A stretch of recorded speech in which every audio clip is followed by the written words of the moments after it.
എന്താ വേണ്ടേ? ഞാൻ മറന്നുപോയെന്ന് വിചാരിച്ചല്ലേ. ഒന്ന് പോടാ, നമ്പർ ഇറക്കാണ്ട്. എടി ശരിക്കും ഞാൻ ഒരു സർപ്രൈസിന് വേണ്ടിട്ട് അങ്ങനെ. നീ കാരക്കുഴി ജേക്കബിന്റെ മോൻ ജോർജ് തന്നെയല്ലേ? വിശ്വസിച്ചുട്ടോ. എടി നീ പാതിരാത്രി എന്റെ അപ്പനെ വിളിക്കാതെ നീ ആ ബാൽക്കണി ഡോറും തുറന്നേ. തുറക്ക്. ആ വരുന്നു. എടി എടി എടി എന്റെ പുറം ചൊറിഞ്ഞു തന്നെ. എന്താ അതൊക്കെ പിന്നടയ്ക്കാ, ഒന്ന് ചൊറിഞ്ഞു തന്നെ. എന്റെ മാവ് മുഴുവൻ ഉറുമ്പ. എന്താ വെച്ച് മാതങ്ങട്ട് അടങ്ങി നിക്ക്. നിന്റെ അപ്പനാണോടി ആ മാവെ മുഴുവൻ ഉറുമ്പിനെ കൊണ്ടിട്ടേക്കുന്നത്? നിനക്ക് ഇത് തന്നെ വേണം.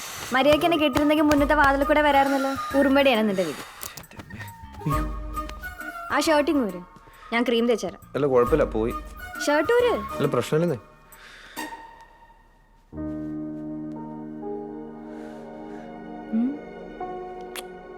കുളിച്ചിട്ട് നിൽക്കണം ആണെങ്കി ഹാപ്പി ബർത്ത്ഡേ. ഓ വേണ്ട വേണ്ട. അതെ, നീ എന്നാണോ ഫ്രണ്ട് ഡോർ കൂടെ വരുന്നേ അപ്പോഴേ ഉള്ളൂ ഹാപ്പി ബർത്ത്ഡേ കേട്ടോ. എടി അതല്ല ഞാൻ പറഞ്ഞേ, നമ്മുടെ ആ ഡ്രൈവ് ഇല്ലേ, അത് പിടിച്ചാലോന്ന്. ശരിക്കും? ആ ഒരു നൈറ്റ് ഡ്രൈവ്.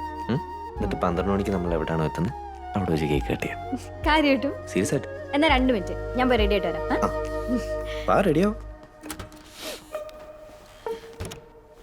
എന്താ റെഡിയാവണ്ടേ? ഞാൻ റെഡി ആയിക്കോളാം. ഞാൻ നീ ചെല്ല്. ഏയ് പ്രശ്നമില്ല, എനിക്ക് സമയം. നീ ചെല്ല്. നീ ഇവിടെ നിന്നാലേ പോക്ക് നടക്കൂല.